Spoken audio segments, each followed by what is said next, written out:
Assalamualaikum Bu Sri. Waalaikumsalam. Bagaimana Ibu, sehat-sehat? Alhamdulillah. Iya. Ibu, sebagai tugas saya di Guru Penggerak ada wawancara dengan kepala sekolah terkait dengan seni pengambilan keputusan. Ibu, di sini ada 8 pertanyaan yang akan saya tanyakan ke Ibu. Yang pertama, selama ini Bu Sri sebagai kepala sekolah, bagaimana Ibu dapat mengidentifikasi kasus-kasus yang merupakan dilema etika atau bujukan moral? Terima kasih Bu Erna. Selama ini saya mengidentifikasi kasus-kasus yang itu termasuk dilema etika. Ini biasanya saya bekerja sama dengan guru BK, kemudian saya bekerja sama dengan wali kelas. Ini saya coba dulu telusuri. Ini mungkin menyangkut beberapa faktor mungkin sehingga saya dalam memutuskannya perlu bantuan dari teman-teman itu untuk bisa supaya ini kita pilah-pilah dulu mana ini yang agak rumit. Nah seperti ini tadi kasus-kasus yang ada dilema ini biasanya saya bedakan.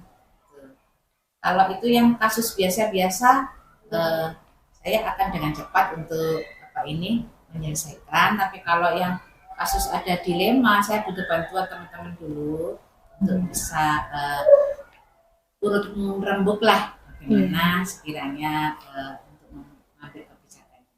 Iya. Iya Ibu. Kemudian selama ini dalam menjalankan pengambilan keputusan di sekolah Ibu di SMP Negeri 43, terutama untuk kasus-kasus di mana ada dua kepentingan yang sama-sama benar atau sama-sama mengandung nilai kebajikan. Bagaimana Ibu menjalankan pengambilan keputusan tersebut? Dalam hal mengambil keputusan untuk suatu permasalahan yang sama-sama mengandung nilai kebajikan, ini saya tidak akan mengambil keputusan sendiri. Jadi saya di sini dalam mengambil keputusan ini saya minta bantuan pertimbangan dari beberapa sumber, utamanya tadi dari BK yang menangani itu, wali kelas, bila perlu dari orang tua yang bersangkutan. Nah, jadi kita bisa saling cross check. Nah, kira-kira nanti mana? Mungkin kalau dari pihak sekolah pendapatnya seperti ini belum tentu enak untuk dari pihak orang tua. Dari orang tua pendapatnya seperti itu mungkin juga kurang pas untuk sekolah. Jadi kita enaknya itu duduk bareng. Iya. Jadi keputusan yang diambil bisa menguntungkan semua pihak begitu ya Bu. Oke, baik, untuk pertanyaan berikutnya, langkah-langkah atau prosedur seperti apa yang biasa Ibu Sri lakukan selama ini? Dalam mengambil suatu kebijakan yang ujungnya nanti sebagai keputusan, itu langkah-langkah pertama ini saya minta dulu dari pihak wali murid itu prosedurnya harus melalui ke wali kelas dulu. Wali kelas kemudian kerjasama dengan BK. Nah, ini kemudian ditangani dulu. Nah, andai di situ nanti masih belum bisa terselesaikan, maka saya bersama sekolah nanti duduk bareng dari orang tua, dari pihak sekolah, BK, wali kelas dan saya kita duduk bareng-bareng. Jadi prosedurnya mulai dari tahapan ini dulu, laporan dulu ke wali kelas, ke BK, baru kita. Iya, baik Ibu. Kemudian hal-hal apa saja yang selama ini Ibu anggap efektif dalam mengambil keputusan? Terima kasih. Saya rasa kalau untuk menganggap itu keputusan efektif, itu juga tergantung pada permasalahannya yang ini. Nah, Anda itu permasalahannya itu tidak seberapa rumit, maka ya cukuplah dengan antara siswanya dengan BK. Iya. Tapi kalau itu sudah agak rumit permasalahannya, maka kita akan berusaha untuk cari bantuan. Bantuan yang pertama mungkin lewat ini supaya keputusannya nanti bisa efektif itu cepat itu ya. Bantuan pertama kita pakai alat dulu, yaitu CCTV kita. Kita punya mata-mata. Oh iya. Nah ini untuk cross check, kasus yang terjadi itu bagaimana. Kemudian kita selain dengan alat kita juga bisa mengandalkan ini. Kami di sini punya konselor sebaya. Nah ini kan juga bisa. Kita minta tolong teman-temannya yang jadi konselor sebayanya, teman sebayanya. Nah ini mungkin bisa juga efektif untuk mengambil suatu keputusan. Kalau misalnya masih belum bisa, tahapannya mungkin yang lebih rumit lagi, kita bantuan kepada organisasi atau instansi yang terkait, misalnya DP3A, atau mungkin juga bisa psikolog yang terdekat di puskesmas.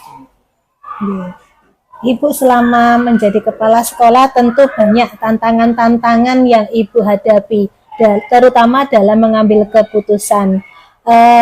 Apakah Ibu tantangan yang paling besar yang Ibu pernah hadapi selama mengambil suatu keputusan? Terima kasih. Selama di sini ada beberapa masalah yang agak rumit ya. Yang paling besar di sini yaitu ini yang mungkin ranahnya yang ikut masuk di situ itu ada campur tangan dengan yang pihak luar. Ini yang membuat kita jadi kesulitan. Karena kita harus mentaati prosedur dari mereka. Itu misalnya ini yang sudah ada campur tangan dengan pihak hukum. Ini kan kita jadi bingung, kita harus taat patuh pada aturan yang dari mereka. Sementara kita di sini juga ada aturannya. Nah, yang seperti ini saya jadi mengambil keputusannya menunggu. Jadi kita nggak bisa barengan menyelesaikan. Dari pihak yang luar dulu itu, baru setelah itu dari pihak sekolah. Lebih banyak menunggu keputusan dari luar dulu ya Bu ya, kemudian nanti baru Ibu mengambil kebijakan. Kemudian Ibu, apakah Ibu memiliki sebuah tata cara ataukah jadwal tertentu dalam sebuah penyelesaian kasus dilema etika? Jadwal untuk menyelesaikan kasus. Kalau jadwal tidak ada ya, namanya kasus kan juga bisa terjadwal. Nah, ketika ada kasus itu perlu segera diselesaikan ya diselesaikan, nggak perlu kita pakai jadwal. Baik. Adakah seseorang atau faktor-faktor yang bisa mempermudah Ibu dalam membantu Ibu untuk mengambil keputusan atas kasus-kasus tersebut? Ada yang membantu saya ini dalam mengambil suatu kebijakan atau keputusan itu terkait dengan suatu pelanggaran atau dan sebagainya. Itu ya. Yang pertama saya pasti minta bantuan dengan wali kelas. Wali kelas ya Bu. Karena itu yang ujung tombak saya di kelas. Yang kedua dengan BK. Itu. Baru nanti ini bersama mungkin juga saya akan minta bantuan ini dengan teman-teman senior. Dari guru senior yang mungkin sudah lama di sini sudah paham betul dengan permasalahan siswa. Baik Ibu, dari semua tadi yang Ibu telah sampaikan, dalam mengambil keputusan, apakah ada pembelajaran yang paling Ibu dapat ambil itu sebagai satu hal yang ini sangat penting sekali dalam menghadapi atau memutuskan suatu kasus yang terkait dengan dilema etika? Jadi gini ya, intinya ketika kita mengambil keputusan keputusan untuk memecahkan suatu masalah yang itu menyangkut dilema, dilema etika, maka kita tidak bisa mengambil keputusan sendiri. Perlu kita duduk bareng bersama,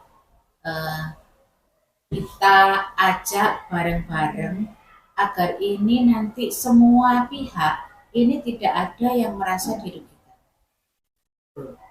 Itu penting sekali karena kita perlu cross check, perlu juga meluruskan mungkin ada miskomunikasi, sehingga kita perlu duduk bareng. Itu. Jadi itu yang paling penting dalam memutuskan suatu permasalahan yang menyangkut dengan dilema, agar semuanya bisa terselesaikan dengan lancar tanpa ada pihak yang merasa dirugikan. Iya.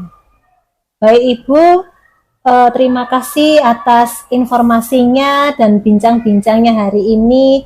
Saya dari wawancara tadi sudah dapat menyimpulkan bahwasanya Ibu Sri sebagai kepala sekolah di SMP Negeri 43 Surabaya dalam mengambil keputusan selalu memandang dari berbagai sudut pandang ya Ibu, tidak memutuskan sendiri, bertanya dengan yang sudah senior di sekolah ini, kepada wali kelas, guru BK, dan juga semua warga sekolah dilibatkan sehingga keputusan tersebut bernilai kebaikan, tidak merugikan atau menguntungkan satu atau dua belah pihak. Ibu, terima kasih untuk wawancaranya hari ini. Saya mohon izin. Wassalamualaikum warahmatullahi wabarakatuh. Assalamualaikum warahmatullahi wabarakatuh. Bapak Setio Adi. Perkenalkan, saya Bu Erna dari SMP Negeri 43. Mohon waktunya Bapak. Saya akan melakukan wawancara dengan Pak Tio mengenai pengambilan keputusan sebagai kepala sekolah Bapak. Bapak, selama ini bagaimana Bapak mengidentifikasi kasus-kasus yang merupakan dilema etika atau bujukan moral, Pak? Cara mengidentifikasi yaitu kita harus proaktif dengan guru-guru. Kita harus dekat dengan guru-guru supaya guru-guru itu merasa nyaman kalau kita mengetahui, biar kita mengetahui, maksud saya mengetahui karakternya guru-guru. Pasti di situ nanti akan ketahuan karakternya guru-guru, kemudian apa kelemahannya dan kelebihannya. Itu caranya saya seperti itu. Pendekatan ya Pak, dengan guru-guru dan mengetahui karakternya. Baik Bapak. Selama ini Bapak sebagai kepala sekolah, bagaimana Bapak menjalankan pengambilan keputusan di sekolah Bapak? Terutama untuk kasus-kasus yang ada kepentingan yang sama-sama benar. Jadi benar lawat benar. Bagaimana Bapak memutuskannya? Ini, kalau permasalahan itu benar lawan benar. Suatu contoh sekarang cara berkomunikasi.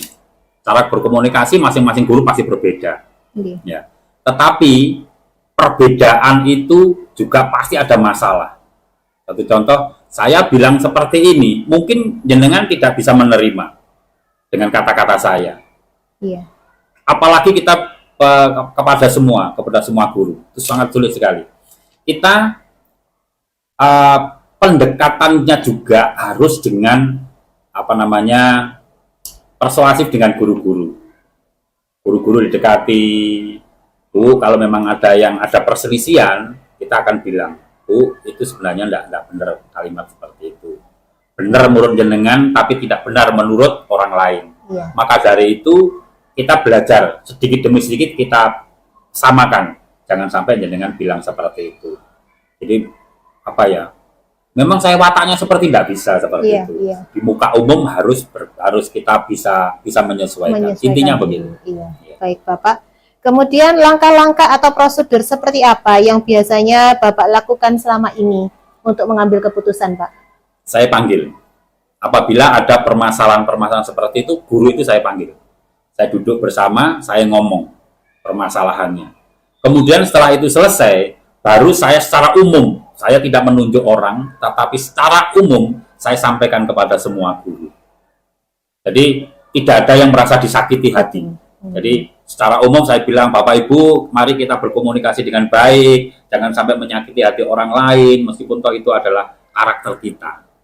Seperti itu kalau saya. Wah, luar biasa sekali ya Pak. Berikutnya Bapak, apa hal-hal yang selama ini Bapak anggap efektif dalam pengambilan keputusan, terutama pada kasus-kasus yang menimbulkan dilema etika, Pak? Ya itu tadi, kalau saya tetap bersikukuh pada komunikasi. Komunikasi yang baik terhadap guru-guru, dan yang paling penting, yang paling utama itu adalah saya harus memberikan contoh yang baik dulu. Setelah saya memberikan contoh yang baik, saya memberikan motivasi kepada guru, pasti guru-guru itu menganggap saya benar. Wah, luar baik, biasa. Begitu. Jadi intinya kepala sekolah itu harus menjadi contoh. Menjadi teladan ya Pak ya. Iya. Berikutnya Pak, hal-hal apa saja yang selama ini merupakan tantangan untuk Bapak dalam mengambil keputusan? Tantangannya gini, orang itu mempunyai prinsip yang kuat. Belajar itu kalau dari dewasa ke atas itu sulit. Belajar itu harus dari nol. Satu contoh sekarang, saya mendidik anak itu harus dari usia nol. Itu nanti ditanamkan kebaikan, pasti mereka akan lebih baik. Tetapi kalau dari dewasa merubah untuk menjadi baik itu sangat sulit. Itu ya ada hubungannya dengan karakternya anak, karakternya orang. Sulit untuk merubah seperti itu. Tapi kita tidak boleh bosan untuk tetap memberikan motivasi, memberikan pengarahan supaya guru tadi memahami apa yang dimaksud oleh pimpinannya. Baik Bapak, jadi terutama memberikan keteladanan ya Pak ya, dan memberikan motivasi, tidak bosan-bosannya memberikan motivasi. Berikutnya Bapak, apakah Bapak pernah memiliki sebuah tata kala atau jadwal tertentu dalam sebuah penyelesaian kasus dilema etika? Kalau jadwal, menurut saya tidak. Nah, saya tidak mempunyai jadwal khusus, tidak. Cuman saya setiap bulan itu yang rutinitas, saya pasti ada rapat dengan Bapak Ibu guru. Ya. Kalau ada berita-berita emergensi, baru saya mungkin dalam 1 minggu ada masalah, berarti saya harus menyampaikan. Tetapi yang rutinitas itu setiap bulan saya harus ada pertemuan dengan Bapak Ibu guru sebagai penyegaran. Semacam briefing gitu ya Pak ya? Semacam briefing atau meeting lah setiap 1 bulan sekali. Pasti ada informasi-informasi permasalahan dengan Bapak Ibu guru yang ada hubungannya dengan kedinasan dan lain sebagainya. Di situ diselipkan nanti. Baik. Adakah seseorang atau faktor-faktor yang selama ini mempermudah Bapak dalam pengambilan keputusan, dan orang-orang atau faktor-faktor tersebut sangat membantu Bapak dalam mengambil keputusan untuk menyelesaikan kasus-kasus dilema etika? Kalau faktor atau orang, prinsipnya selama kita memberikan yang terbaik, pasti Bapak Ibu guru mendukung kita. Ya, kebersamaan kita itu yang membuat semua permasalahan itu bisa terselesaikan. Tanpa ada itu contoh yang baik, karakter kita yang baik, kepala sekolah yang baik, memberikan motivasi yang baik, memberikan contoh yang baik, dan membuat Bapak Ibu guru senang dan tidak otoriter, pasti Bapak Ibu guru mendukung program-program kita. Itu pasti. Tidak boleh tidak. Selama kita memberikan yang terbaik buat Bapak Ibu guru, semua akan dilaksanakan dengan baik. Iya Bapak.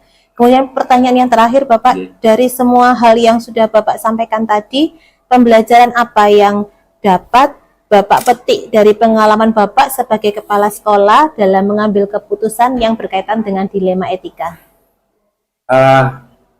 Seperti yang sudah saya sampaikan tadi, kita memberikan contoh yang baik. Hanya itu aja. Memberikan contoh yang baik, misalkan saya tidak pernah terlambat datang, kemudian memberikan motivasi kepada Bapak Ibu guru, dan motivasi itu juga harus kita laksanakan. Pribadi itu juga harus melaksanakan. Jangan sampai saya ngomong A, tetapi saya tidak mau melakukan A itu. Pasti semua Bapak Ibu guru akan menilai, akan nyorot sama kepala sekolah. Benarkah yang diomongkan oleh Bapak Kepala Sekolah ini? Bapak Kepala Sekolah tidak mau melakukan kok, Bapak Kepala Sekolah ngomong ke saya seperti itu. Itu yang akan membuat permasalahan pada Bapak Ibu guru. Kuncinya hanya satu, contoh yang baik dan harus melakukan. Pasti akan dicontoh sama semua Bapak Ibu guru. Ya, begitu ya Pak ya. Berarti kalau saya simpulkan dari wawancara kita hari ini, Bapak Setio Adi selaku Kepala Sekolah SDN Jepara 1 dalam mengambil keputusan yang pertama harus belajar, harus mendalami siswa, karakter siswa, karena mengajari siswa itu lebih mudah karena mereka masih nol. Ya. Kemudian untuk sebagai kepala sekolah harus memiliki kepemimpinan yang ini ya Pak ya, ingarsa sing tulodo, kalau kata Ki Hajar Dewantara, di depan memberikan contoh, tidak hanya memberikan motivasi saja tetapi harus memberikan contoh yang baik, karena kepala sekolah disorot oleh guru-gurunya dan semua warga sekolah. Baik Bapak, terima kasih atas wawancara singkat kita hari ini. Saya mengucapkan banyak-banyak terima kasih untuk informasi yang Pak Setio Adi sudah berikan. Salam sehat Bapak. Terima kasih. Sukses selalu. Iya, terima kasih.